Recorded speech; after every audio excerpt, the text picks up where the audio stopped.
হাদিস শরীফে এসেছে, নজর ইবনে হারিস কুরাইশদের এক ব্যক্তি, সে বলল, তোমরা মুহাম্মদ সাল্লাল্লাহু আলাইহি ওয়াসাল্লামের বিরোধিতা করে কিছু করতে পারবে না, কারণ তারে তোমরা বলছো মিথ্যাবাদী, না তারে তোমরা বলছো যে তিনি গণক, তিনি জাদুকর। এই কথা বলে তোমরা কুল পাবে না, কারণ তিনি এই সমাজের ভেতরেই বেড়ে উঠেছেন, জিন্দেগিতে তিনি একটি মিথ্যা কথা বলেন নাই, কাউকে ঠকান নাই, কারোর সঙ্গে প্রতারণা করেন নাই। এই লোকের বিরুদ্ধে এই সমস্ত কথা বলে তোমরা কুলাইতে পারবে না। তবে আমি এই ধান্দাবাজি তোমরা ছাড়ো, কোরআন শরীফের কাছে যাতে মানুষ না যায়। মানুষগুলি হেদায়েত হচ্ছে কি কারণে? এক রসুল দেখে আর এক কোরআন শুনে। কারণ কয়টা? দুইটা। কয়টা কারণ? রাসূলুল্লাহর চেহারা দেখে, রাসূলুল্লাহর ব্যবহারে ইসলামের দিকে আকৃষ্ট হচ্ছে, আর কোরআন শুনে মানুষ পাগল হয়ে যাচ্ছে। সুবহানাল্লাহ। নবীজি যখন তেলাওয়াত করতেছেন, কাফের বেঈমানেরা চতুর্দিক থেকে দাঁড়ায় যাচ্ছে। রাসূলুল্লাহর তেলাওয়াত শুনে শুনে নিজেদের অজান্তে চোখের থেকে পানি পড়তেছে, আর মুখ দিয়া বেসাখতা বেরিয়ে যাচ্ছে, লা ইলাহা ইল্লাল্লাহু মুহাম্মাদুর রাসূলুল্লাহ। সরে পড়ে লা ইলাহা লা ইলাহা লা ইলাহা ইল্লাল্লাহু মুহাম্মাদুর রাসূলুল্লাহ। নজর বিন হারিস বলল, মুহাম্মদ সাল্লাল্লাহু আলাইহি ওয়াসাল্লামের বিরুদ্ধে কথা বলে ইসলাম থেকে সরাইতে পারবে না। আমি বুদ্ধি এঁটেছি, আমি এক কায়দা করব, দেখবা লোকেরা এখানে আর আসবে না। সেটার জন্য সে চলে গেল বাগদাদ। মক্কা থেকে বাগদাদ ইরাক চলে গেল। ইরাক থেকে পুরানা রাজা বাদশাদের কিসসা কাহিনী কিনে আনলো। সেই কিসসা কাহিনী কিনে এনে সেইগুলি কিসসার এক বিরাট আসর বসাইলো, আর সেই আসরকে আরো আকর্ষণীয় করার জন্য নর্তকী, সুন্দরী, গায়িকা, নায়িকা এদেরকে আনা হলো। এই দিয়ে মানুষকে কোরআন থেকে ফিরায় রাখার জন্য চেষ্টা করলো, আর ইসলামের রাস্তাকে, কোরআনকে ঠাট্টা বিদ্রুপ তারা করতে লাগলো। বন্ধুগণ, আল্লাহ রাসূল আখিরাত এবং নৈতিক চরিত্রে শোনার ইচ্ছাই যেন লোকেরা হারিয়ে ফেলে, সেই জন্য এই চেষ্টা তারা করলো। যেমন আজকাল ইসলাম থেকে দূরে সরাবার জন্য চেষ্টাটা চলছে। এই চেষ্টা চলতেছিল রাসূল করিম সাল্লাল্লাহু আলাইহি ওয়াসাল্লামের সময়। কোরআন যাতে শুনতে না পারে সেজন্য নায়িকা এনেছে, গায়িকা এনেছে। সেজন্য তারা গল্পের আসর বসিয়েছে, সাংস্কৃতিক আন্দোলন করেছে। এগুলি করে কোরআন থেকে ফিরাবার হাজারো প্রচেষ্টা করেছে। আর আজও একই পদ্ধতিতে গোটা জাতিকে চরিত্রহীন বানাবার লাহওয়াল হাদিস দিয়ে প্রচেষ্টা চলছে। ঠিক কিনা? ঠিক কিনা? আজ দেখেন দেশের সরকারের পৃষ্ঠপোষকতায় নর্তকী, গায়িকা, নায়িকা বন্যার পানির মতো ভারত থেকে আসতেছে। ঠিক কিনা?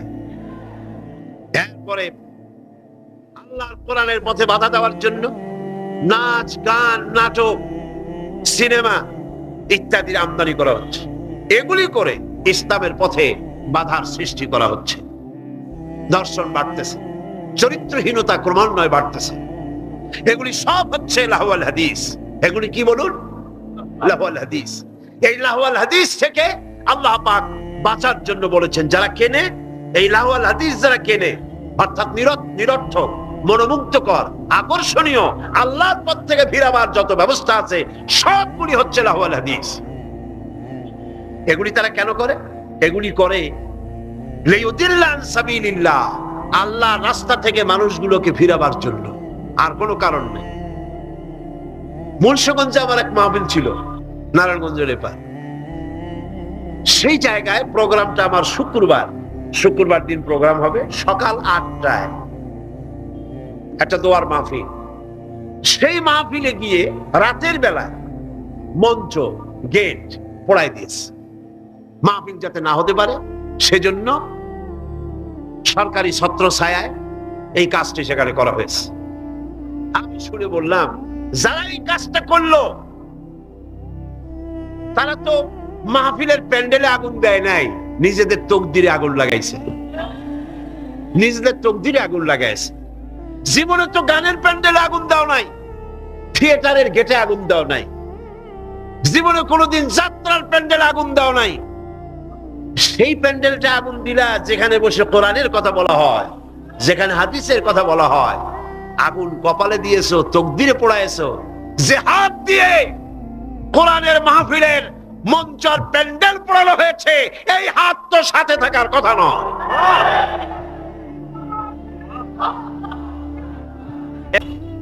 হুনাইনের যুদ্ধ থেকে, হুনাইনের জিহাদ থেকে রাসূলুল্লাহ যখন ফিরতেছিলেন, ফেরার পথে গনিমতের মালগুলি ভাগ করতেছিলেন, গনিমতের মাল ভাগ করছিলেন। তখন মক্কা শরীফ থেকে যে সমস্ত মুসলমানরা এসেছিলেন তাদেরকে রাসূলুল্লাহ বেশি দিলেন, ছাগল বেশি দিলেন, গনিমতের মাল ছাগল বেশি দিলেন, উট বেশি দিলেন। আর আনসারদেরকে কম দিলেন। হযরত সাদ রাদিয়াল্লাহু তাআলা আনহু, যিনি আনসারদের নেতা ছিলেন, তিনি রাসূলুল্লাহকে বললেন, হুজুর বন্টন যা করলেন এতে কিন্তু আনসারেরা একটু নারাজ হয়ে গিয়েছে, তারাই বেশি স্যাক্রিফাইস করলো, অথচ গনিমতের মাল তারা কম পেয়ে গেল। হুজুর বললেন, তোমার মত কি? কয়, আমিও ওই রকমই, অর্থাৎ ওইটাই সমর্থন করি, আমাদেরকে একটু বেশি দেওয়া উচিত ছিল। রাসূলুল্লাহ কি বললেন? সুবহানাল্লাহ। রাসূলুল্লাহ বললেন, একটু পরেই তুমি দৃশ্যটা দেখবা, ও সাদ, ও আনসারেরা, একটু পরেই দৃশ্যটা দেখবা।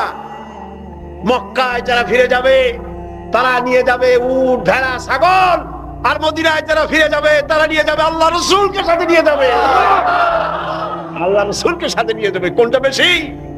সুবহানাল্লাহ। দুনিয়ায় ঠাট্টা করে, বিদ্রুপ যারা করে, গালাগালি করে, সহ্য করো এবং তাহাম্মুলের সাথে পরিস্থিতির মোকাবেলা করো। আল্লাহ পাক বলছেন, অপেক্ষা করো, ওদের জন্য দুনিয়ায় সব শেষ, যত সেলুট এইখানে শেষ। এরপরে সেলুট শুরু হবে কবরের মধ্যে নিয়ে, আসল সেলুট, ঠিক পাইছেন? আসল সেলুট শুরু হয়ে যাবে কবরের মধ্যে গিয়া। আগ পর্যন্ত যদ্দূর পারো করো। আর মুসলমানদের দুঃখ দুর্দশা ইমানদারদের জন্য মওতের আগ পর্যন্ত শেষ। এরপরে আল্লাহ পাক বলেছেন, চিরস্থায়ী জান্নাত দেব, খালিদিনা ফিহা আবাদা, চিরকাল জান্নাতের মধ্যে থাকবা। সুবহানাল্লাহ। তবে এখানে আপনি সবর করে থাকবেন। আমার কথার ভুল অর্থ করবেন না যে আমরা শুধু মার খেতে থাকবো আর সবর করব, আর মাতবাড়ি, রাজনীতি, সমাজনীতি, ক্ষমতা, সব দেশের ফাসেক, তুজ্জার, সারাবি, জানি, কাবাবি, ওরা সাধ্য মাথার উপরে, আর আমরা খালি সবর করে যাব না। কথা কিন্তু সেটা না। কথা হচ্ছে ধৈর্যের সাথে পথ অতিক্রম করেন, মঞ্জিলের পানে এগিয়ে যান। মঞ্জিল কি? কোরআনের আইন চালু হওয়া। মঞ্জিল কি? আল্লামা ইকবাল বলেছেন, মঞ্জিলের দিকে এগিয়ে যাও, মঞ্জিলের পথে গন্তব্যে এগিয়ে চলো, সেই পর্যন্ত চলতে থাকো যতক্ষণ পর্যন্ত তোমার নাকের থেকে শ্বাস আসা যাওয়া করে। যতক্ষণ পারো মঞ্জিলে পৌঁছাবার জন্য দৌড়াও। যখন দৌড়াতে পারবে না, পায়ে যখন শক্তি নাই, তখন হামাগুড়ি দাও। হামাগুড়ি দিয়াও যখন এগোতে পারো না, গড়াতে থাকো। যখন তাও পারো না, তখন মঞ্জিলের পানে তাকায় থাকো, যতক্ষণ চোখের পাতা তোমার স্তব্ধ হয়ে না যায়। চোখের পাতা নীরব নিস্তব্ধ না হওয়া পর্যন্ত মঞ্জিলের পানে তাকায় থাকো। আমরাও ধৈর্য ধারণ করে পরিস্থিতির মোকাবেলা করব। ওরা অস্ত্র নিয়ে আসবে, আমরাও অস্ত্র ধারণ করব। সেই অস্ত্র বন্দুক নয়, কামান নয়, রিভলভার নয়, স্টেনগান নয়, এসএলআর নয়, দুনিয়ার মানুষের বানানো অস্ত্র নয়। ওদের অস্ত্রের মোকাবেলা করব ঈমানের অস্ত্র দিয়ে, চরিত্রের অস্ত্র দিয়ে। কিসের অস্ত্র দিয়ে? চরিত্রের অস্ত্র দিয়ে, ঈমানের অস্ত্র দিয়ে এদের মোকাবেলা করব। আর ইনশাআল্লাহ বাংলার জমিনে দ্বীন প্রতিষ্ঠা আমরা করব ইনশাআল্লাহ। আল্লাহ পাক বলছেন, এইভাবে যারা ঈমান আনবে, আমলে সালেহ করবে, ওদের জন্য জান্নাতুন নাঈম, নিয়ামতে পরিপূর্ণ জান্নাত দেব, খালিদিনা ফিহা, ওর মধ্যে তারা চিরকাল থাকবে। ওয়াদাল্লাহি হাক্কান, আল্লাহর প্রতিশ্রুতি অকাট। আল্লাহ ওয়াদা খেলাপ করে না কইলেন কেন? আসতে বললেন কেন? আল্লাহ ওয়াদা খেলাপ করে? শুনুন, অকাট্য প্রতিশ্রুতি। শেষে গিয়ে বলছেন, ওয়াহুয়াল আজিজুল হাকিম, তিনি প্রজ্ঞাময় এবং পরাক্রমশীল। তিনি যে ওয়াদা করেন সেই ওয়াদা পালনের পথে বাধা সৃষ্টি করতে পারে এমন ক্ষমতা আকাশেও নাই, জমিনেও। আল্লাহ রাব্বুল আলামিন আমাদেরকে সেই আল্লাহর পথে ঈমান এনে চলার তৌফিক দান করুন, বলি আমিন। এরপরে আল্লাহ পাক বলছেন এদের অবস্থাটা কি? এরা ওয়াইত্তাখিদাহা হুজওয়া, আল্লাহর পথে আহ্বানকারীদেরকে তারা ঠাট্টা বিদ্রূপ করে। লিইউদিল্লা আন সাবিলিল্লাহ, একদিকে তো আল্লাহর রাস্তায় বাধা সৃষ্টি করে যাতে করে আল্লাহর পথে আসতে না পারে, তার জন্য হাজারো প্রচেষ্টা করে। দুই নম্বরে ঠাট্টা বিদ্রূপ করে ইসলামওয়ালা, টুপিওয়ালা, নামাজওয়ালা, দাড়িওয়ালা, নানান কথা বলিয়া ইসলাম যারা করে তাদেরকে ঠাট্টা এবং বিদ্রূপ করে। আল্লাহ বলেন এই যে লাঞ্ছনা করতেছ নবীকে, কোরআনকে, ইসলামকে, ইসলামের দায়ীদেরকে, আর আমি তোমাদের জন্য তোমরা যে ইসলামকে লাঞ্ছনা করছো, মুসলমানদেরকে লাঞ্ছিত করছো, এই জন্য আমি আল্লাহ তোমাদের জন্য রেখেছি উলাইকা লাহুম আযাবুম মুহিন। ইসলামকে যারা লাঞ্ছিত করছো, মুসলমানদেরকে যারা লাঞ্ছনা দিচ্ছ, তোমাদের জন্য এই লাঞ্ছনাদায়ক শাস্তি আমি আল্লাহ রেখে দিয়েছি কিয়ামতের দিন। এদের অবস্থাটা কি? আল্লাহ বলেন এদের অবস্থা হচ্ছে ওয়াইদা তুতলা আলাইহি আয়াতুনা ওয়াল্লা মুস্তাকবিরান কাআন লাম ইয়াসমাহা কাআন্না ফি উযনাইহি ওয়াকরাব। এদেরকে যখন আল্লাহর আয়াত তেলাওয়াত করে শোনানো হয়, দর্প বলে পিঠ ফিরায় চলে যায়, আমল দিতে চায় না।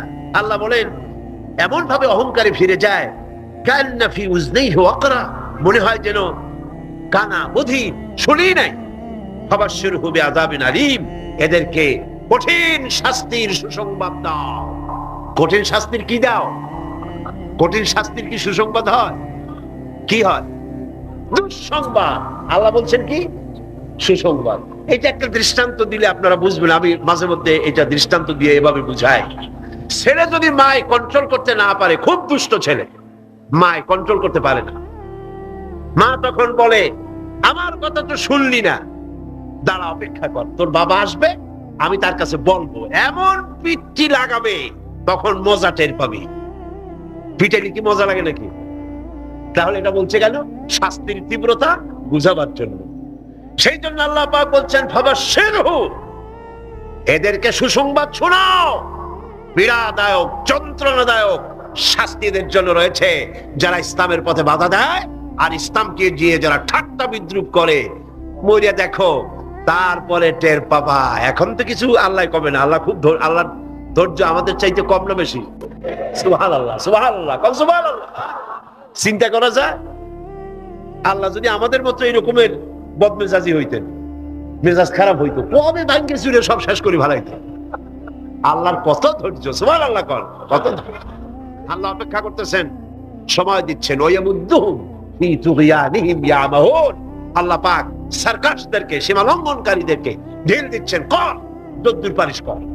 তারপরে যখন প্রান্ত সীমায় চলে যায়, এরপর আল্লাহ পাক ধরেন, আর যখন ধরেন তখন ছাড়াই নিতে পারে এমন ক্ষমতা পৃথিবীর কারো।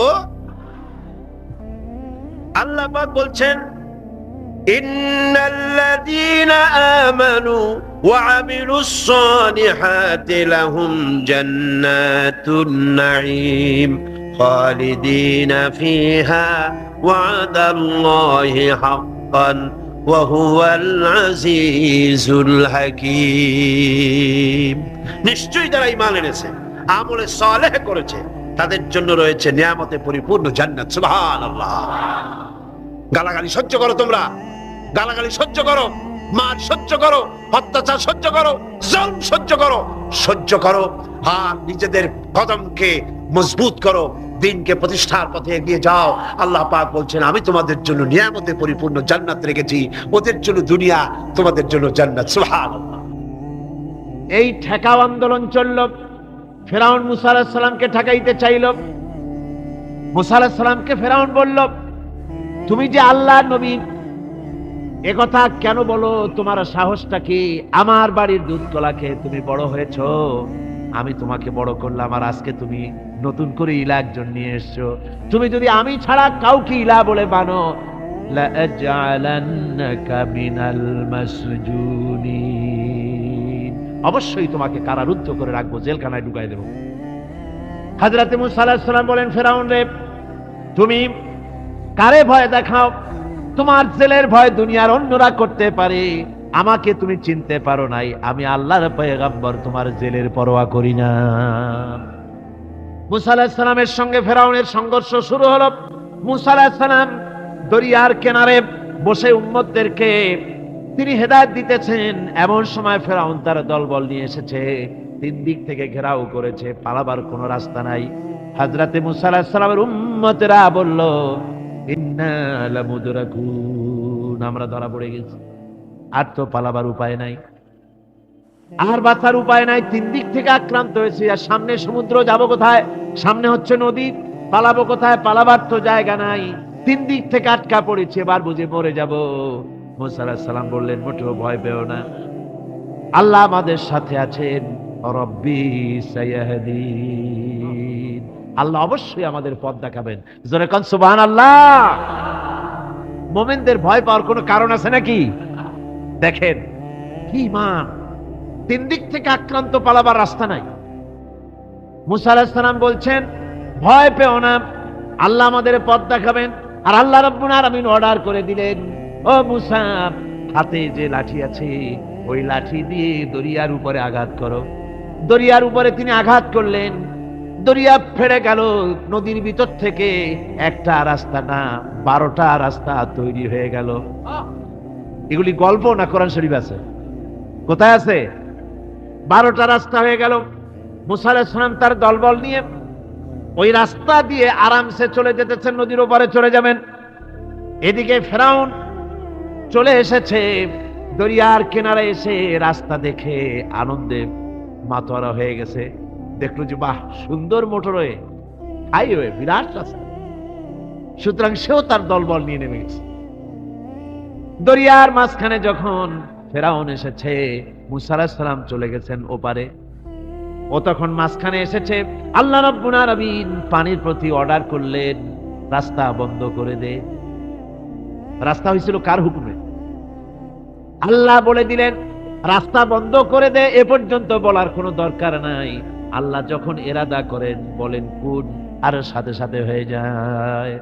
আল্লাহ কুন বললেন রাস্তা হলো, আবার কুন বললেন রাস্তা বন্ধ হয়ে গেল।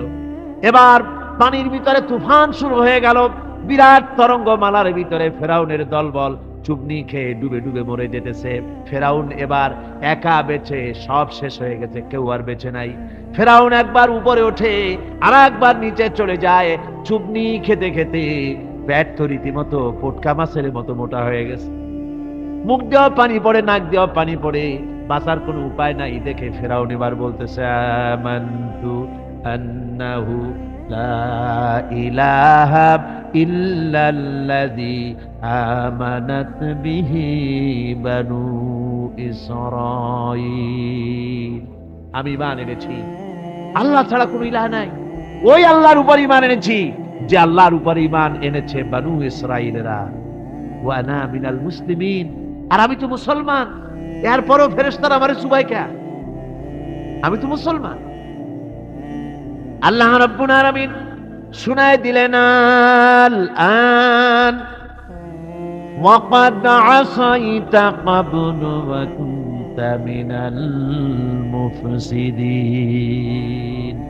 এখন তুমি বলতেছো আমি মুসলমান, ঈমান এনেছি, অথচ যতদিন সুযোগ পেয়েছিলে, বছরের পর বছর ধরে, শতাব্দীর পর শতাব্দী ধরে তুমি আমার বান্দাদের উপরে বিপর্যয় সৃষ্টি করেছো, ফাসাদ বরপা করেছো, মন গড়া আইন ও কানুন দিয়ে দেশকে চালায়েছো, আমার পয়গম্বরকে কষ্ট দিয়েছো। আজ আর তোমাকে শুধু মারবই না, তোমার শরীরকে আমি বাঁচায় রাখবো। তোমার শরীর পানিতে পচবে না, মাছেও খাবে না, স্থলভাগের কোনো প্রাণী তোমার শরীর খাবে না, নষ্ট করবে না। তোমার শরীরকে আমি বাঁচায় রাখবো, যাতে দুনিয়ায় যত মানুষ পৃথিবীতে আছে, তোমার মতো নমরুদ আর ফেরাউন যদি কেউ হতে চায়, তাহলে তারা যেন বোঝে যে আল্লাহ ইচ্ছে করলে এইরকম শুটকি বানায়া রাখতে পারবে। আমার বন্ধুগণ, পয়গম্বরদের বাধা দিল, ফেরাউন বাধা দিয়েছিল এই কারণে, নমরুদ বাধা দিল এই কারণে। সুতরাং কাফেররা বাধা দিল নবীদের। কারা বাধা দিল? কাফেররা। যারা বাধা দিল তারা সংখ্যায় 3 শ্রেণী। কয় শ্রেণী? ভালো করে মনে রাখ। বর্তমানে তারা আর নাই। জি, বর্তমানেও আছে, ভবিষ্যতেও থাকবে। 3 শ্রেণীর লোকেরাই বাধা দিয়েছে, বর্তমানেও দিচ্ছে, ভবিষ্যতেও দিবে। এই 3 শ্রেণীর প্রথম শ্রেণী হলো রাষ্ট্রশক্তি। রাষ্ট্রশক্তি বাধা দিল কেন? কেন বাধা দিল? রাষ্ট্রশক্তি যেমন ফেরাউন, রাষ্ট্রশক্তি নমরুদ, রাষ্ট্রশক্তি হচ্ছে আবু জহেল, আবু লাহাব, আবু সুফিয়ান, উতবা, সাইবা, মুগীরা, এরা বাধা দিল। রাষ্ট্রশক্তি বাধা দিল। বাধা দেওয়ার কারণ হলো রাসূলুল্লাহ বলেছেন, নবীরা বলেছেন, তারা বলেছেন সবাই ইয়া কওমি ইবুদুল্লাহ মা লাকুম মিন ইলাহিন গায়রু। নবীজি বলেছেন ইয়া আইয়ুহান নাস কুলু লা ইলাহা ইল্লাল্লাহ তুফলিহুন। ও মানব সকল, ঘোষণা করে দাও কোনো ইলাহ নাই, কোনো আইনদাতা নাই, কোনো বিধানদাতা নাই, আল্লাহ ছাড়া করো উপাস্য নাই, মাবুদ নাই। এই কথাগুলি যখন নবীরা বলেছেন তখন সমকালীন রাষ্ট্রশক্তি বুঝতে পেরেছে আমাদের মাতবাড়ি তো আর চলবে না, মাতবাড়ি শেষ। যদি লা ইলাহা ইল্লাল্লাহ হয় তাহলে তো আমরা থাকি না। কারা থাকে না? রাষ্ট্রশক্তি। কারা থাকে না? কোন? আমি আপনাদের কাছে যে মাঝে মধ্যে কথা জিজ্ঞেস করি, আপনারা কি তাতে বেজার হন নাকি? জিজ্ঞেস করি এই জন্যে যাতে আপনাদের কথাগুলি মনে থাকে। রাষ্ট্রশক্তি বাধা দিল এই কারণেই যে আমরা তো তাহলে আর থাকি না। লা ইলাহা, কোনো ইলাহ নাই, কোনো আইনদাতা নাই, কোনো বিধানদাতা নাই, কোনো শাসনকর্তা নাই, কেউ নাই আল্লাহ ছাড়া। একমাত্র আইন চলবে আল্লাহর। তাহলে আমরা লাগি কোন কাজে? আমাদের তো নেতৃত্ব থাকবে না, আমাদের মাতবাড়ি থাকবে না, আমাদের আইন চলবে না, আমরা তো বেকার হয়ে যাব। সুতরাং এইটাকে বন্ধ করতে হবে, এটাকে বন্ধ করতে হবে, এটা বন্ধ করতে হবে। এই আইন যদি চালু হয় তাহলে তো মৌজ করা যাবে না, ফুর্তি করা যাবে না, ইট, ড্রিঙ্ক এন্ড বি মেরি, এগুলি তো আর চলবে না। নো ফুর্তি, নো চিন্তা, এসব তো আর চলবে না। মদ খাওয়া, জুয়া খেলা, শয়তানি করা, বদমাশি করা, জনগণের টাকা নিয়ে নিজের বাপের সম্পত্তি মনে করে তা গ্রহণ করা, এভাবে করে সর্বনাশ করা তো আর চলবে না, মাতবাড়ি তো চলবে না। সুতরাং ঠেকাও। কোরআনে কারিমে রব্বুল আলামিন বলেন ওয়া তারা কাসীরাম মিনহুম ইউসারিউনা ফিল ইসমি ওয়াল উদওয়ান। মুনাফিকদের চরিত্র এটাও যে তারা যখনই সুযোগ পায় তখনই খারাপ কাজের দিকে, মন্দ কাজের দিকে ঝাঁপায় পড়ে এবং মানুষদেরকে মন্দের দিকে, গুনাহের দিকে, জুলুমের দিকে, অত্যাচারের দিকে তড়িৎ গতিতে তারা ঝাঁপায় পড়ে। এটা হলো তাদের কাজ। মুনাফিকদের আরেকটা চরিত্র হচ্ছে তারা যদি নামাজ পড়তে দাঁড়ায়, নামাজ তারা পড়ে মানুষকে দেখাবার জন্য, আল্লাহকে খুশি করার জন্য মুনাফিকরা নামাজ পড়ে না। কোরআনে কারিমে বলা হচ্ছে ওয়াইদা কামু ইলাস সালাতি কামু কুসালা ইউরাউনান নাস। মুনাফিকদের চরিত্র হচ্ছে তারা নামাজে যায় না, যদি যায় তাহলে নামাজের মধ্যে দাঁড়ায় কাহিনী এবং চুস্তি অবস্থায়, নামাজের মধ্যে দাঁড়ায় ইদিক উদিক টাকা, টুপিটা ঠিক করে, জামাটায় টান দেয়, বগলে চুলকায়, তারপরে নামাজের মধ্যে ইমামকে সতর্ক করে। ইমাম যদি তাশাহুদ পড়তে দেরি করে, ওর নিজের পড়া আগে হয়ে গেছে, ইমাম একটু দেরি করতেছে তো পিছন থেকে সিগন্যাল মারে।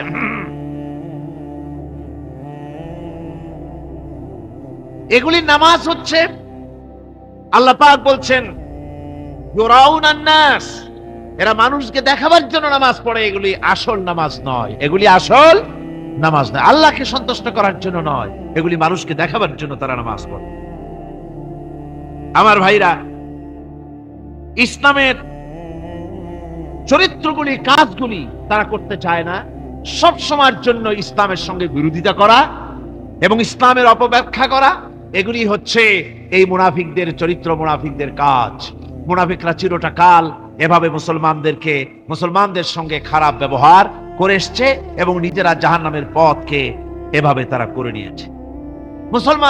মুনাফিকদের আরেকটি চরিত্র হচ্ছে জিহাদের নাম শুনলে তাদের কলিজা কেঁপে ওঠে। বুঝলেন? কইছে আপনারা জিহাদ করেন কেন? এমনি সহজ পথে কলেমা পড়িয়া অল্পের মধ্যে বেহেশতে যাওয়া যায়, এরকম একটু দোয়া টোয়া শিখান মুসলমানদেরকে। আমাদের কাছে মাঝে মধ্যে আসে, কয় যে মুনাফিক তো সহজে চেনা যায় না, কয় যে হুজুর এই যে বারবার জিহাদ, এই মারামারি, এই ঠ্যাঙ্গি এগুলি আছে নাকি ইসলামের মধ্যে? কোথায় আছে যে মারামারি করা লাগবে, তারপরে মিছিল করা লাগবে, ধর্মঘট করা লাগবে, এ ধরনের জিহাদে অংশ নিতে হবে? এগুলি কি? এগুলি বাদ দিয়া সহজভাবে শান্তভাবে যাতে করা যায়, অল্প অল্প ছোট ছোট দোয়া শিক্ষা দেন যাতে করে সহজে বেহেশতে চলে যাওয়া যায়। আমি বলছি ভাই, রাসূলুল্লাহ এরকম আমাদের শিখান নাই যে এরকমের সূরাগুলি বেহেশতে যাওয়ার জন্য আবিষ্কার করে দেব, ছোট্ট একটা দোয়া পড়বেন আর আপনি বেহেশত আপনার মামুবড়ির বারান্দা যাই কলা খাওয়া শুরু করলেন। এত সহজে বিষয়টা আসবে না, বিষয়টা খুবই কঠিন। আল্লাহ রাব্বুল আলামিন বলেন মুনাফিকদের চরিত্র হলো, জিহাদের নাম যখন তারা শোনে, জিহাদের নাম শোনা মাত্রই তাদের কলিজা কেঁপে ওঠে। রাআইতাল্লাযীনা ফী কুলুবিহিম মারাদুন ইয়ানজুরুনা ইলাইকা নাযারাল মাগশিয়্যি আলাইহি মিনাল মাউত। যখনই তাদের অন্তঃকরণ নেফাকের রোগে ভরা, নেফাকের রোগ তাদের কেমন ভাবে পেয়ে বসেছে যে ওরা এমন ভাবে তাকায় থাকে আপনার দিকে, রাসূলুল্লাহর দিকে এমন ভাবে তারা তাকায় থাকে যে জিহাদের কোনো কথা বলে ফেলে নাকি। জিহাদের কথা যদি আসে তাহলে তো সর্বনাশ। ওদের মৃত্যু যন্ত্রণার মতো, মৃত্যুর জ্বালায় পতিত ব্যক্তি যেমন চোখ ফ্যাকাশে হয়ে যায়, জিহাদের কোনো কারবার বা যুদ্ধের কোনো দামাডোল বেজে উঠলেই এদের কলিজার মধ্যে কাঁপ সৃষ্টি হয়ে যায়, কলিজার মধ্যে কাঁপ সৃষ্টি হয়, জিহাদের তারা দারুণ ভাবে ভয় পায়। মোমেনদের উল্টা, মোমেনদের হলো জিহাদের নাম শুনতে তাদের কলিজার মধ্যে ফুর্তি আসে। তার কারণ হচ্ছে জিহাদের ময়দান হচ্ছে এমন এক ময়দান, আল জান্নাতু তাহতা দিলালিস সায়ুফ, বেহেশত হচ্ছে তরবারির ছায়াতলে। এই রাস্তায় যদি মরতে পারি, জীবনে তো বহুত গুনাহ করছি, বেহেশতে যেতে পারবো কিনা আল্লাহই জানে, কিন্তু এই একটা পথ, এইখানে যদি জানটা দিতে পারি বিনা হিসাবে আল্লাহর জান্নাতে চলে যেতে পারবো। আর শাহাদাতের মত হচ্ছে পিঁপড়ায় কাটার যন্ত্রণার চাইতে বেশি কিছু না। মোমেনদের দিলের জন্য খুশি হয়, আর ওদের দিল দারুণ কষ্ট তারা পেতে থাকে। এদের অবস্থা হচ্ছে যেখানে দ্বীনের কথা হয় সেখানে তারা চুপ করে বসে কথা শোনে, আর যখন দ্বীন ইসলামী আন্দোলনের কথা আসে, জিহাদের কথা আসে, তখন তারা খুব ভয় পায়া এদিক ওদিক তাকায়। কোরআনে কারিমে ওদের এই চরিত্র সম্পর্কে বলা হয়েছে, ওয়াইযা মা উনজিলাত সূরাতুন নাযারা বা'দাহুম ইলা বা'দিন হাল ইয়ারাকুম মিন আহাদিন সুম্মা ইনসারাফু। এরা কোরআনের আয়াত যখন নাজিল হয় তখন একজন আরেকজনের দিকে তাকাতাকি করে, কি জানি আমাদের ব্যাপারে কোনো আয়াত নাজিল হয়ে পড়ে নাকি, অথবা জিহাদের ব্যাপারে কোনো আয়াত নাজিল হয়ে পড়ে নাকি। কেউ দেখে নাকি এই সব এদিক ওদিক তাকাই আসতে এই জায়গা থেকে কেটে পড়ে, যে আমাদের চরিত্রই তো বর্ণনা করা হচ্ছে, কাজী এখন আর বসা ঠিক না, আস্তে করে কেটে পড়ার জন্য চেষ্টা করে। এটা হলো মুনাফিকদের আর একটা চরিত্র। এরা এইভাবে করে নিজেদের চরিত্রকে প্রকাশ করে ধরা পড়ে, এবং ইসলামের সবচাইতে মারাত্মক ক্ষতি এই মুনাফিকরা চিরকাল করেছে। আল্লাহ রাব্বুল আলামিন বলেন মুনাফিকদের ব্যাপারে, মুসলমানদের বিপদ হলে তারা দারুণ ভাবে খুশি হয়, আর মুনাফিকদের চরিত্র হলো মুসলমানদের উপকার হলে, ভালো হলে তারা দারুণ ভাবে অসন্তুষ্ট হয়ে যায় যখন। আর আল্লাহ মুমিনদেরকে সান্ত্বনা দেন, মুমিনদেরকে আল্লাহ পাক সান্ত্বনা দিচ্ছেন মুনাফিকদের ব্যাপারে। কুল লা ইউসিবানা ইল্লা মা কাতাবাল্লাহু লানা ওয়া মাওলানা ওয়া আলাল্লাহি ফালিয়াতাওয়াক্কালিল মুমিনুন।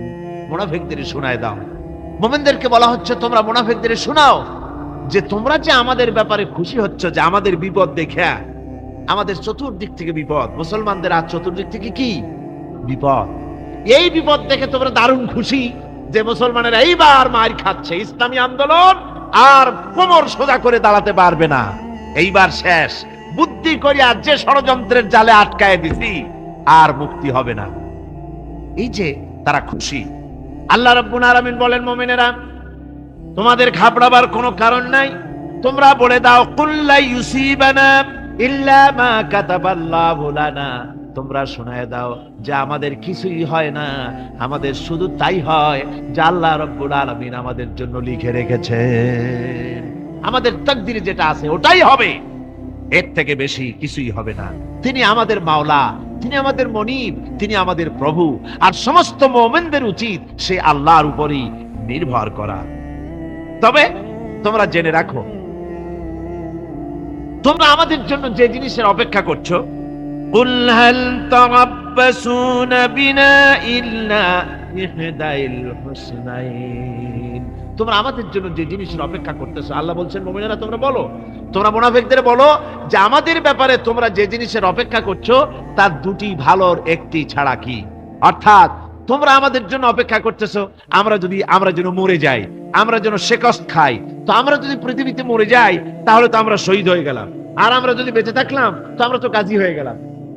আমাদের ওই যে হাতি মরার মতো আর বাঁচার মতো, হাতি মরলেও লাখ টাকা, বাঁচলেও লাখ টাকা, আমরা মরলে গাজী, বাঁচলে কি শহীদ, কোন দিক দিয়ে আমাদের ঠগ নাই। সুতরাং তোমরা আমাদের জন্য যে জিনিস অপেক্ষা করো তার দুটো ভালোর একটি ছাড়া কি, আর আমরা তোমাদের ব্যাপারে, তোমরা যেমন আমাদের ব্যাপারে অপেক্ষা করতেছো, আমরাও তোমাদের ব্যাপারে আরেকটা জিনিসের অপেক্ষা করছি।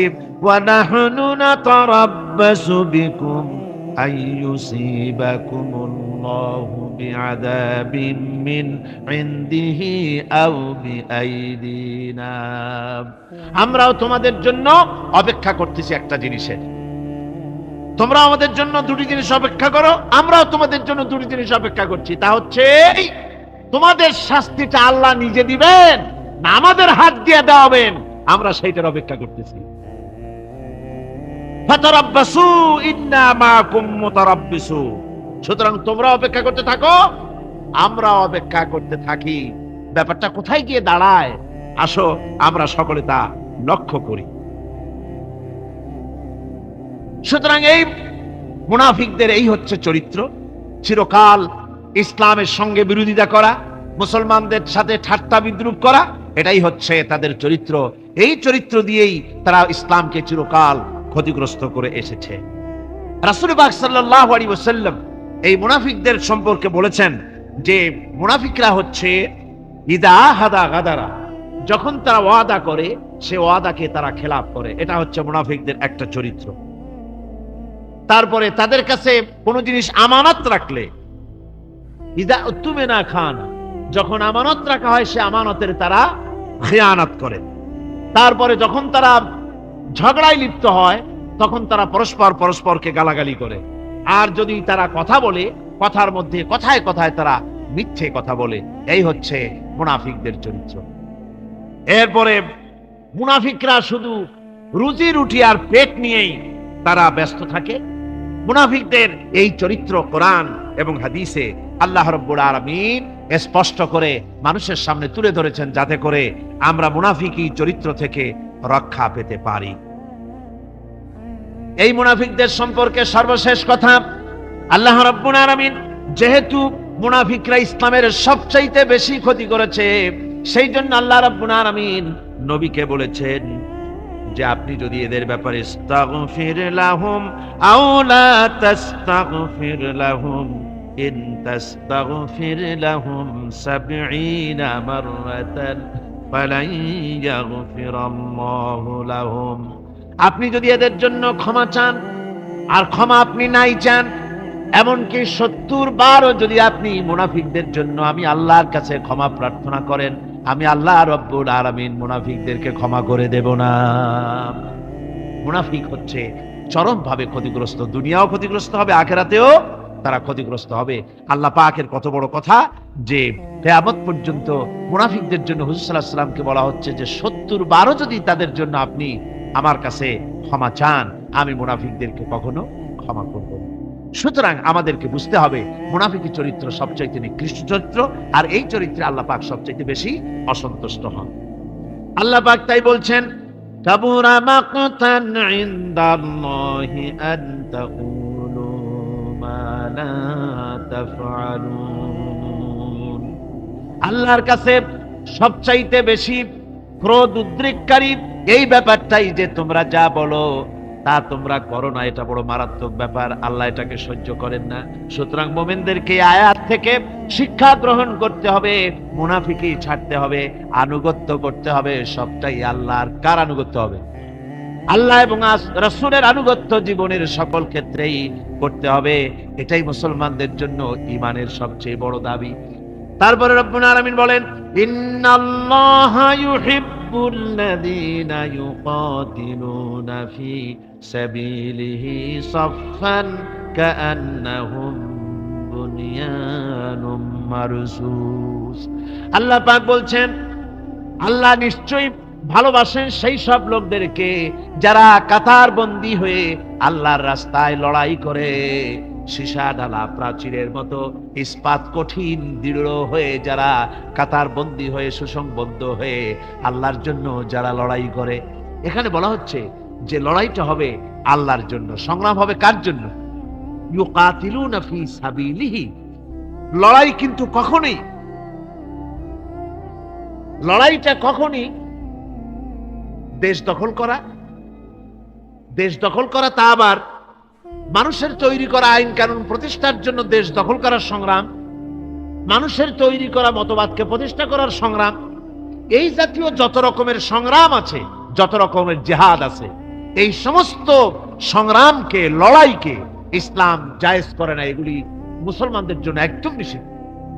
মুসলমানরা লড়াই করবে কেবলমাত্র আল্লাহর রাস্তায়, ফি সাবিলিহি, জিহাদ ফি সাবিলিল্লাহ, ওয়া তুজাহিদুনা ফি সাবিলিল্লাহ। লড়াই হবে কার পথে? সবে চিল্লায় বলেন, লড়াই কার পথে? লড়াই কি? জিহাদ কি? জিহাদ এই নয় যে আপনি লাঠি ঠেঙ্গা নিয়ে তারপরে বাইর হবেন আর হিন্দু খ্রিস্টান যেখানে পাবেন সমানে মারিয়া শেষ করে ফেলাবেন। এর নাম জিহাদ নয়। জিহাদ হচ্ছে আল্লাহর রাস্তায় সংগ্রাম করা, লড়াই করা। সেই লড়াইটা কি? যে কোনো উদ্দেশ্যকে সফল করার জন্য প্রচেষ্টা চালানো, প্রাণান্তকর প্রচেষ্টা চালানো, ওই প্রচেষ্টার নামই হচ্ছে কি? জিহাদ। সুতরাং এই জিহাদটা হবে আল্লাহর রাস্তায়, সংগ্রাম হবে আল্লাহর রাস্তায়। কি উদ্দেশ্যে? দ্বীন প্রতিষ্ঠার উদ্দেশ্যে। কোরআনে কারীমে রব্বুল আলামিন বলেছেন, আল্লাযীনা আমানু ইউকাতিলুনা ফি সাবিলিল্লাহ। যারা নাকি ঈমানদার, তারা লড়াই করে আমি আল্লাহর রাস্তায়, আমি আল্লাহর পথে তারা লড়াই করে, সংগ্রাম করে আমার দেওয়া জীবন ব্যবস্থা প্রতিষ্ঠার জন্য। ওয়াল্লাযীনা কাফারু ইউকাতিলুনা ফি সাবিলিত তাগুত। আর যারা নাকি কাফের, ভালো করে শোনেন, আল্লাহ পাক বলছেন যারা নাকি কাফের তারাই লড়াই করে মানুষের তৈরি করা তাগুতের পথে লড়াই করে, অর্থাৎ আল্লাহর দেওয়া রাসূলের দেওয়া বিধানকে বাদ দিয়ে মানুষের তৈরি করা, অন্যের তৈরি করা মতবাদ প্রতিষ্ঠার পিছনে সংগ্রাম করে। এখন আপনি দেখেন এই পৃথিবীতে সমাজতন্ত্র কার তৈরি? মানুষের। আল্লাহর না মানুষের? জোরে বলেন, এটা কার তৈরি? আল্লাহর না মানুষের? জাতীয়তাবাদ কার তৈরি? আল্লাহর না মানুষের? মুসিবাত কার তৈরি? আল্লাহ না মানুষের? সমাজতন্ত্র কার তৈরি? আল্লাহ না মানুষের? ধর্মনিরপেক্ষতাবাদ কার তৈরি? আল্লাহ না মানুষের? এই সমস্ত মতবাদকে মানুষের তৈরি করা, এসব মতবাদকে প্রতিষ্ঠিত করার জন্য যারাই সংগ্রাম করে, যারাই লড়াই করে, আল্লাহ পাক বলেছেন ওয়াল্লাযীনা কাফারু ইউকাতিলুনা ফি সাবিলিত তাগুত। এরা হচ্ছে লড়াই করে তাগুতের পথে, শয়তানের পথে। কার পথ এগুলি? শয়তানের পথ। জোরে বলেন, এই পথগুলি কার? শয়তানের পথ। যারা মুমিন তারা লড়াই করবে আল্লাহর পথে। সুতরাং লড়াই হতে হবে সব সময় আল্লাহর পথে।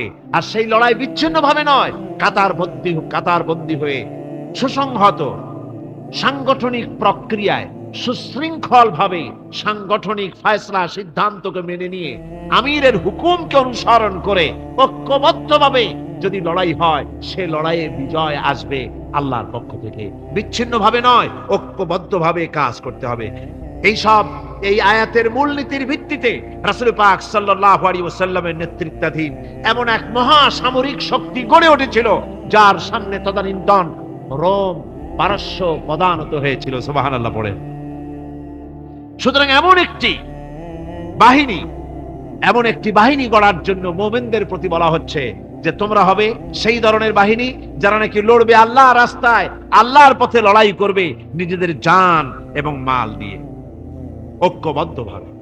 তারপরে আল্লাহ রাব্বুল আলামিন বলছেন, وَإِذْ قَالَ مُوسَى لِقَوْمِهِ يَا قَوْمِ لِمَ تُؤْذُونَنِي وَقَدْ تَعْلَمُونَ أَنِّي رَسُولُ اللَّهِ إِلَيْكُمْ فَلَمَّا زَاغُوا أَزَاغَ اللَّهُ قُلُوبَهُمْ وَاللَّهُ لَا يَهْدِي الْقَوْمَ الْفَاسِقِينَ। স্মরণ করো মুসা আলাইহিস সালামের কথা। এই কথাগুলি আল্লাহ মুসলমানদের স্মরণ করাচ্ছেন। কাদেরকে? মুসলমানদেরকে। মুসা আলাইহিস সালামের কথা স্মরণ করো।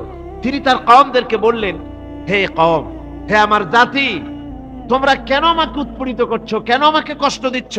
ওয়াকাদ তা'লামুনা আন্নী রাসূলুল্লাহি ইলাইকুম, আর একথা তোমরা ভালো করেই জানো যে আমি তোমাদের জন্য রাসূল হয়ে এসেছি আল্লাহর পক্ষ থেকে।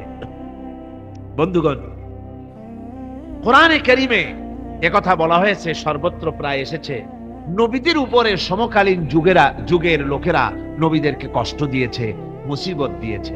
কারণ কি? নবীদের স্বভাব খারাপ ছিল, তাই নাকি? নাউযুবিল্লাহি মিন যালিক। নবীরা স্বভাব চরিত্রের দিক থেকে সর্বশ্রেষ্ঠ। নবীদের জন্য সমকালীন লোকেরা ক্ষেপলো কেন? ক্ষেপেছে একটাই কারণ ছিল। নবীদের বিরুদ্ধে ক্ষেপার একটি কারণ, তা হচ্ছে নবীরা দুনিয়ার মানুষের সামনে বলেছেন, ইয়া কওমি ইবুদুল্লাহা মা লাকুম মিন ইলাহিন গায়রু। নবীরা দাওয়াত দিয়েছেন, ও আমার কওম, ও আমার জাতি, এক আল্লাহ ছাড়া কারো গোলামি করা যাবে না, কারো আনুগত্য করো না, দাসত্ব করো, গোলামি করো একমাত্র আল্লাহ রাব্বুল আলামিনের। অন্য আয়াতে এসেছে, আল্লাহ পাক বলেছেন, وَلَقَدْ بَعَثْنَا فِي كُلِّ أُمَّةٍ رَسُولًا أَنِ اعْبُدُوا اللَّهَ وَاجْتَنِبُوا الطَّاغُوتَ। আমি এমন কোন জাতি নাই, এমন কোন দল নাই যাদের জন্য নবী প্রেরণ করি নাই। নবীরা গিয়া তাদেরকে বলেছেন, এক আল্লাহর গোলামি করো, আর মানুষের দাসত্ব, তাগুতের গোলামি বর্জন করো, আল্লাহর গোলামি করো। এই কথা বলার সঙ্গে সঙ্গে তাগুত খেপে গেছে। কে খেপে গেছে? কে খেপেছে? তাগুত সহ্য করতে পারে নাই। তাগুত বলা হয় সেই শক্তিকে যে শক্তি নিজে শুধু আল্লাহর আইন অমান্য করে বসে থাকে না, অন্যদেরকেও আল্লাহর আইন অমান্য করতে বাধ্য করে। ওরাই খেপে গেল। ওরা খেপে মার আরম্ভ করে দিল। হযরতে মুসা আলাইহিস সালাম মার খেয়েছেন।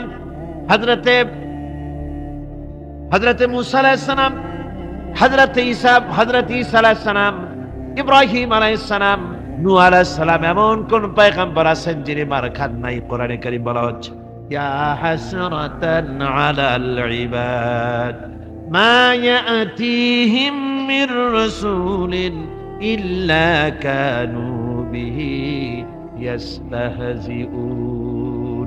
আফসোস বান্দার উপরে, এমন একজন রাসূলও পাঠাই নাই যার সঙ্গে সমকালীন যুগের লোকেরা ঠাট্টা করে নাই, বিদ্রুপ করে নাই, পাগল বলে নাই। এমন একজনও পাঠাই নাই। যাকেই পাঠিয়েছি তার সাথে সমকালীন লোকেরা ঝগড়া বিবাদ করেছে, মারধর করেছে, অত্যাচার করেছে। বিশ্বকবি, কবি সম্রাট আল্লামা ইকবাল রহমাতুল্লাহ আলাইহি বলেছেন, সতীজা কা রহা হ্যায় আজল সে তায়মরোজ, सतेजा का रहा है असल से तायमरोज, चरागे मुस्तफा भी से शरारे बुलाबी। মুস্তফার দ্বীপ শিখার সাথে, মুস্তফার দ্বীপ শিখার সাথে আবু লাহাবের অগ্নি স্ফুলিঙ্গের সংঘর্ষ চলে এসেছে। আবহমান কাল থেকে শুরু হয়েছে, আজও চলছে, কিয়ামত পর্যন্ত চলতে থাকবে। তবে কিনা আবু জেহেলের, আবু লাহাবের অগ্নিস্ফুলিঙ্গ নির্বাপিত হয়ে যাবে, আর মুস্তাফা সাল্লাল্লাহু আলাইহি ওয়াসাল্লামের দীপ শিখা জ্বলতেই থাকবে, নিভে যাবে না। সুবহানাল্লাহ পড়েন, নিভে যাবে না। কারণ হচ্ছে আল্লাহ পাক বলেছেন, ইউরিদুনা লিইউতফিউ নূরাল্লাহি বিআফওয়াহিহিম ওয়াল্লাহু মুতিম্মু নূরিহি ওয়ালাউ কারিহাল কাফিরুন। কাফের বেঈমানেরা চায় মুখের ফু দিয়ে আমার আলোকে নির্বাপিত করে দেবে, আমার দ্বীনকে দুনিয়া থেকে মিটিয়ে দেবে। আল্লাহ পাক বলেন আমি আমার দ্বীনকে পূর্ণতা দান করব, যার জমকের সাথে আমার দ্বীন দুনিয়ার বুকে প্রতিষ্ঠিত হবে। তাতে কাফেরদের কলিজার ভিতরে যতই জ্বালা যন্ত্রণা হোক না কেন, ওদের মনে যত কষ্ট হোক, ইসলাম প্রতিষ্ঠিত হবে। আল্লাহ বলেছেন, কে বলেছেন?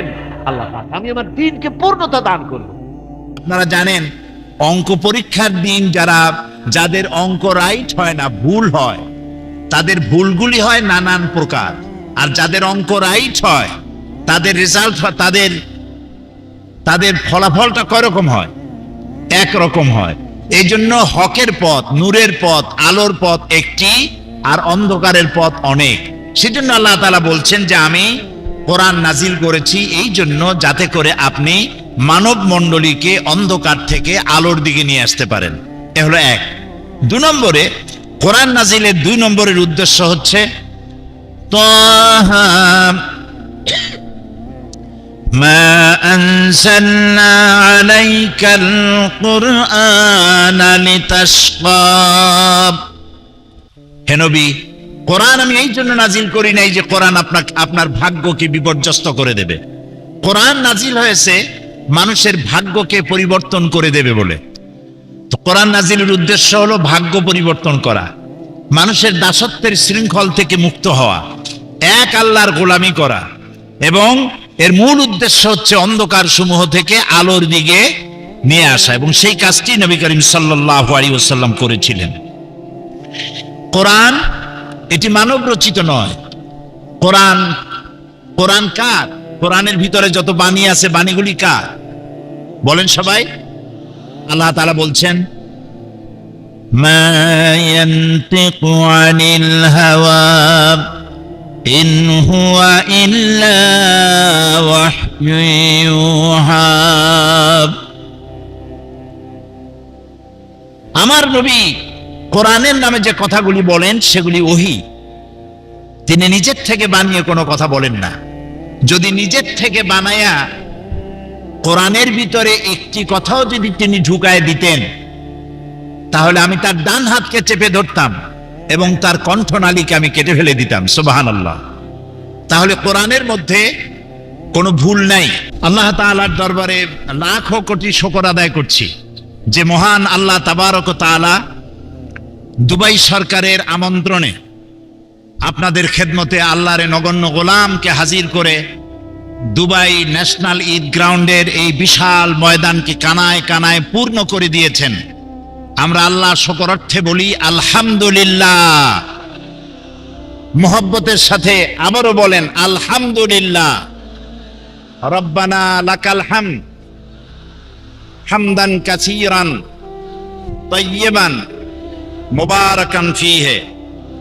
ইয়া রাব্বি লাকাল হামদু কামা ইয়ানবাগি লিজালালি ওয়াজহিকা ওয়া আযীমি সুলতানিকা। আমরা আল্লাহ তাআলা শুকর আদায় করে নিলাম, যিনি দয়া করে কোরআন নাজিলের মাসে রমজানুল মুবারকে আমাদেরকে কোরআনের এজাজ সম্পর্কে, the miracle of the holy Quran, কোরআনের এজাজ মুজিজা সম্পর্কে জানার জন্য এই মাহফিলে হাজির করেছেন। তার দরবারে বিনয়ের সাথে শুকরিয়া আদায় করি, পড়ি আলহামদুলিল্লাহ। কোরআনের মুজিজা সম্পর্কে আলোচনা হবে ইনশাআল্লাহ। বলেন ইনশাআল্লাহ। আমি প্রথমে বলে নিতে চাই কোরআন নাজিলের উদ্দেশ্য কি, কোরআন কেন নাজিল হলো। আর সমস্ত কথা আমি দলিল হিসেবে পেশ করব কোরআন। তাফসীর হবে কোরআন বিল কোরআন। আমরা বলি আলহামদুলিল্লাহ। মানুষেরা, বর্তমান যুগ হলো বিজ্ঞানের যুগ। বলুন তো বর্তমান যুগটা কি? বিজ্ঞানের যুগ। মানুষেরা বিভ্রান্ত হয়ে মনে করে বিজ্ঞানই সব। আর কোরআন যেহেতু ১৫০০ বছর পূর্বে এসেছে, সুতরাং কোরআনের সাথে বিজ্ঞানের সম্পর্ক নাই, কোরআনের থেকে বিজ্ঞান এগিয়ে আছে। আমি কোরআন থেকে প্রমাণ করব বিজ্ঞান এগিয়ে না কোরআন এগিয়ে। কোনটা এগিয়ে আছে কোরআন দিয়ে প্রমাণ করব। বলেন ইনশাআল্লাহ। প্রথমে বলছি কোরআন নাজিলের উদ্দেশ্য কি। আল্লাহ তাআলা বলছেন আলিফ লাম রা কিতাবুন আনজালনাহু ইলাইকা লিতুখরিজান নাস মিনাজ যুলুমাতি ইলান নূর। আলিফ লাম রা। কিতাবুন আনজালনাহু ইলাইকা, আমি আপনার উপরে একটি কিতাব নাজিল করেছি। কিতাবুন আনজালনাহু ইলাইকা, এমন এক কিতাব লিতুখরিজান নাস মিনাজ যুলুমাতি ইলান নূর।